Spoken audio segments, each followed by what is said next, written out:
Assalamualaikum, selamat datang lagi di channel 902 Garage. Alhamdulillah, salah satu project yang kemarin gue up di Instagram udah selesai, yaitu Kawasaki New Ninja RR 150 ya.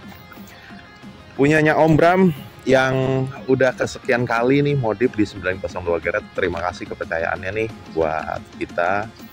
Mudah-mudahan di project kali ini bisa buat sesuatu karena memang ada sesuatu di sini, guys.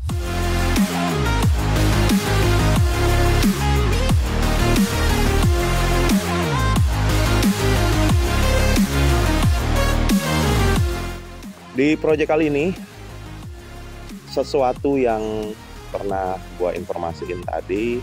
Jadi selama ini teman-teman pasti lihat Ninja RR dimodif part head-on lah.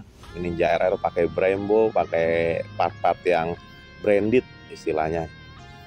Di sini nggak ada. Sebenarnya bukan nggak ada sih, tapi itu inilah tergantung pandangan teman-teman menilainya. Nah, di sini yang dimodif itu partnya menggunakan part-part original pabrikan, jadi part OM original dan pakai dari motor Honda CBR 250RR. Kaki-kakinya full pakai CBR 250RR. Prosesnya juga bisa teman-teman lihat. Dan part yang dipasang di motor ini nggak ada yang PNP. Dari part depan, upside down, suspensi depan pakai upside down CBR 250RR full spec.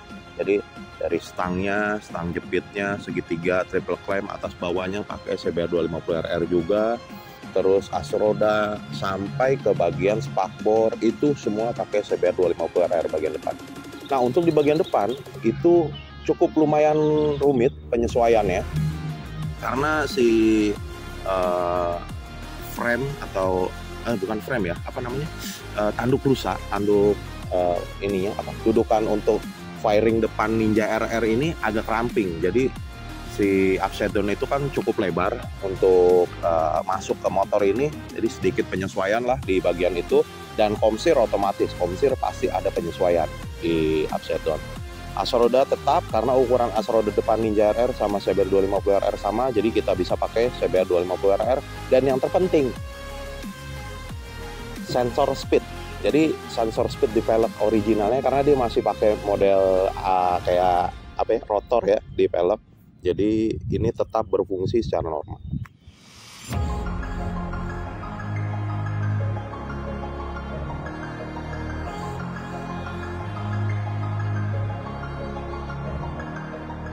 Nah, untuk di bagian pengereman, di sini yang di bagian depan ini sedikit beda karena requestnya dari Om Bram itu pengereman depannya di-upgrade, terutama di bagian kaliper. Kaliper itu awalnya memang mau pakai full CBR 250RR, nah ini pakai Nissin juga, hanya di-upgrade ukuran 4 piston. Bawahnya pakai Nissin Samurai 4 piston, terus master rem. Master remnya request juga Om Bram pakai Z900. Jadi master rem radial Nissin juga, Nissin Z900, kanan kiri masih menggunakan part OM. Jadi ibaratnya nih part-part yang dipakai motor pabrikan originalnya, kirinya juga pakai kopling dari Z900. Jadi seragam, kanan kiri ada setelannya adjustable. Dan selang rem pakai aftermarket di sini, hanya ukurannya aja yang menyesuaikan. Terus yang sedikit membuat lumayan rumit di bagian depan itu hanya di sektor ini nih, di sektor kemudi. Jadi si speedometernya Ninja RR ini kan cukup besar untuk untuk membuat si upside down itu bergeraknya agak sulit. Jadi kita buat dudukan lagi di speedometer itu di penyesuaian lagi, terus di stop sudut belok si upside down ini juga penyesuaian lagi gitu, guys.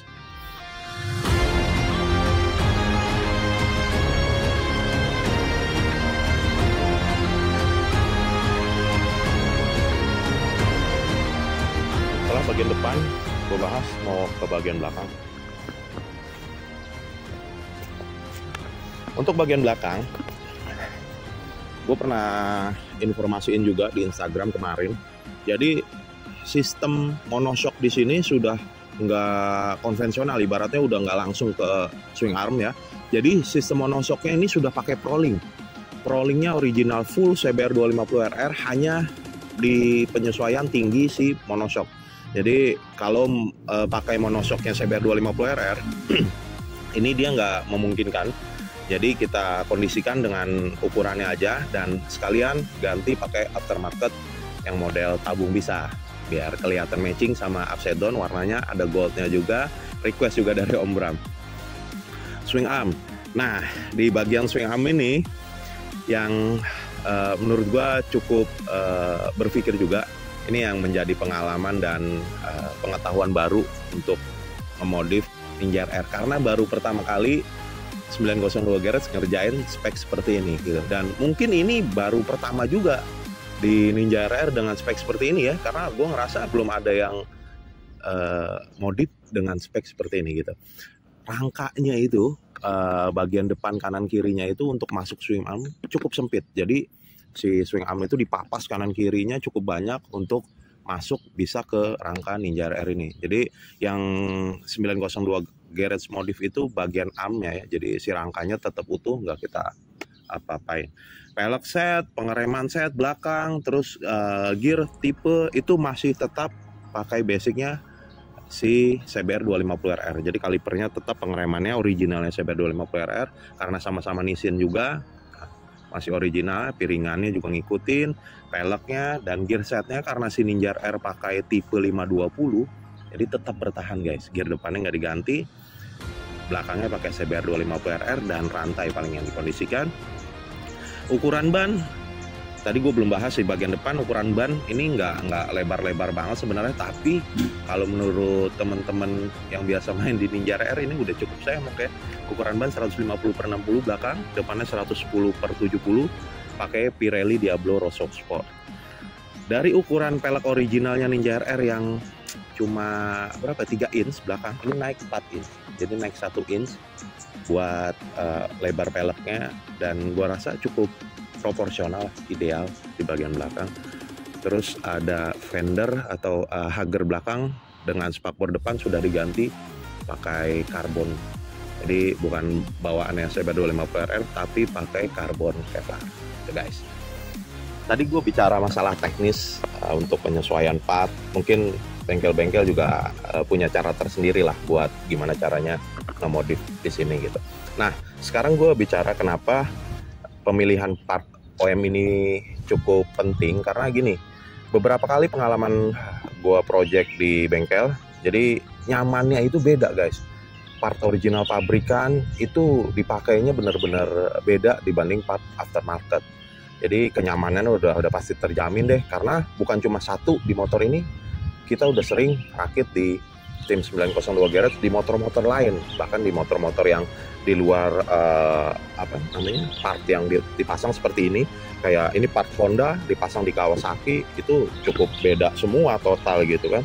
Tapi secara maintenance, secara penyesuaian itu mungkin nggak sulit gitu buat teman-teman nanti next ke depannya. Maintenance-nya misalnya kayak askomsir sudah kita kondisikan biar bisa pakai punyanya Ninja RR itu, jadi tinggal ganti nanti askomsir. Asolda kalaupun nanti mau mencari part substitusi atau part originalnya ya pakai punya CBR atau Ninja RR gitu guys. Karena dari segi penyesuaian kita kondisikan dengan motor yang kita modif. Sebelumnya itu pernah motor Om Bram Kawasaki Ninja Mono yang warna hijau itu juga full CBR 250RR part. Ya, mungkin ini juga teman-teman yang tunggu nih bicara mengenai budgetnya. Sebenarnya kalau budget relatif lah kalau menurut gua, karena kan dari segi jasa itu pasti beda-beda di setiap bengkel. Tapi kalau untuk negara seperti ini, budgetnya kurang lebih habis di angka 30 juta lah dengan spek seperti ini. Tinggal teman-teman kondisikan. Kalau misalnya mau partnya original full, misalnya ininya pakai master remnya, koplingnya pakai CBR 250RR juga, mungkin bisa lebih ngepres. Hanya membedakan di segi pengereman. kurang lebih 30 juta untuk modif seperti ini. Dan ada beberapa part tambahan juga selain part yang kita modif di bawah, di bagian kaki-kaki. Jadi di sini ada beberapa part di bagian atas, kayak misalnya nih kulit jok. Kulit jok juga kemarin request Om Bram. Jadi sekalian diganti yang motif biar lebih tampilannya lebih enak lah dilihat, karena kan modifnya udah lumayan cukup full di bagian kaki-kaki. Terus dudukan plat nomor belakang sudah dikondisikan juga. Dan rencananya ini motor sengaja gue ambil dulu karena menurut gue juga ini udah cukup bagus lah gitu untuk di review. Tapi Om Bram belum sampai di situ mau modif. Rencananya modif full airbrush, tapi belum tahu nih konsepnya kayak gimana rencananya. Jadi nanti mungkin gue akan review lagi mungkin nanti setelah jadi. Tapi ini gue review sampai di sini guys gitu. Ya, terima kasih buat teman-teman yang sudah nonton channel 902 Garage dan sudah support, subscribe tentunya. Jangan lupa like, komen, dan share video ini. Mudah-mudahan video ini bisa bermanfaat dan gue tunggu Ninja RR berikutnya yang modifnya mau kayak begini. Jadi nggak cuma part head on aja ya, penyesuaian. Ngantuk lah upside down-nya, shock depannya masih teleskopik, upside down dong. Tapi dari segi kenyamanan, part-part yang terbaru udah pasti terjamin gitu guys. Budgetnya udah, reviewnya udah, ditunggu kedatangannya. Terima kasih, sampai jumpa di video selanjutnya.